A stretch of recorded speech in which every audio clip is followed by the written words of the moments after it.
పౌరసత్వం అంటే మనకు చాలా మందికి తెలియదు. ఓటు అంటే ఏమిటి ఈనాటికి కూడా 180 మంది తెలియదు. ఏమనుకుంటున్నారు ఓటు అంటే?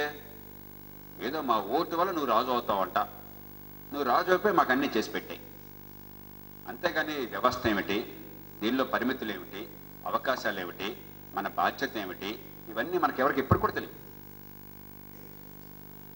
ఈ 4 ఉండి తొలి రోజు నుంచి యూనివర్సల్ ఫ్రాంచైజ్ అంటే వయోజన ఓటు హక్కు, ఆడమగ తేడా లేకుండా, డబ్బున్న వాళ్ళు లేని వాళ్ళు, చదువులు ఉన్నవాళ్ళు లేని వాళ్ళు తేడా లేకుండా అందరికీ ఓటు హక్కు ఇచ్చినటువంటి మొట్టమొదటి దేశం భారతదేశం. ఏమైంది? మీరు కొంచెం జాగ్రత్తగా ఆలోచించండి. మొట్టమొదటిలో చాలా గొప్పవాళ్ళు, ఈ స్వతంత్ర పోరాటంలో పాల్గొన్న వాళ్ళు, నిజాయితీ పరులు రాజకీయంలో ఉన్నారు. వాళ్ళు జాతి నిర్మాణంలో పాలు పంచుకున్నారు. ఈ దేశంలో చాలా గొప్ప పనులు జరిగినాయంటే ఆనాటి తరం వల్ల. కానీ కాలక్రమేణా ఏం జరిగింది? ప్రతి చిన్న పనికి కూడా వాళ్ళు ఎన్నికైన ఎమ్మెల్యే మీద ఆధారపడటం మొదలెట్టారు. ఎందుకంటే ఇంకెవ్వడు వాళ్ళ మాట వింటల్లా.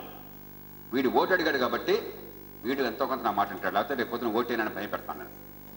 నాకు తెలియదు, నాకు సమస్య ఏంటో నాకు అర్థం కాదు, పరిష్కారం ఏంటో నాకు తెలియదు, నాకు అనవసరం, నాకు బాధ ఉంది, నువ్వు తీర్చదు.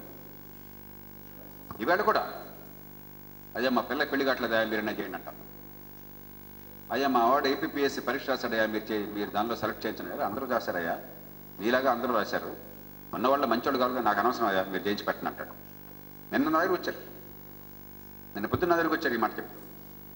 నా దగ్గరికి ఎట్లా వచ్చారంటే ఇక మిగతా వాళ్ళ దగ్గరికి ఎంత వెళ్తారో మీరు ఆలోచించవచ్చు.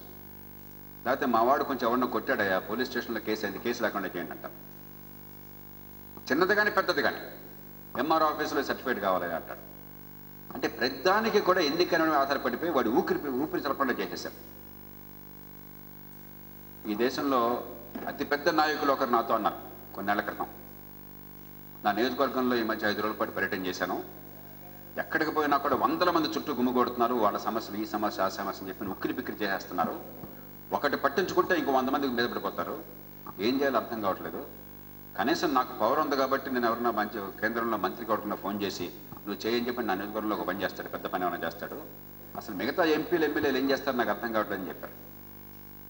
ఇది నిజమైన పరిస్థితి. మీరు ప్రధానమంత్రి అయినా, ముఖ్యమంత్రి అయినా, ఎమ్మెల్యే అయినా, ఎంపీ అయినా కూడా ప్రజల నుంచి వచ్చేటువంటి ఎక్స్పెక్టేషన్, ఆ ఒత్తిడి తట్టుకోవడం ఎవరికి సాధ్యం కాని పరిస్థితి. ఎందుకంటే అది కాదు పని జరిగే తీరు. కానీ ఇంకెవడు మాటినేవాడు లేడు, ఎన్నికైనాడే ఉన్నాడు. దాంతో నిజాయితీ పరులకు ఏమర్థమైంది? 2 విషయాలు అర్థమైనాయి. ఒకటి, నాకు ఇక సొంత జీవితం అనేది లేదు. స్వతంత్ర పోరాట కాలంలో అంటే అన్ని త్యాగాలు చేశాను దేశమాత కోసం. స్వతంత్రం వచ్చాక కూడా అన్ని త్యాగాలు చేయాల్సి వస్తుంది. నాకు వేరే ఆదాయం లేదు, నా కుటుంబం లేదు, కుటుంబానికి సమయం లేదు, నా స్వసుఖం లేదు, ఏమీ లేదు. నా జీవితం అంతా త్యాగం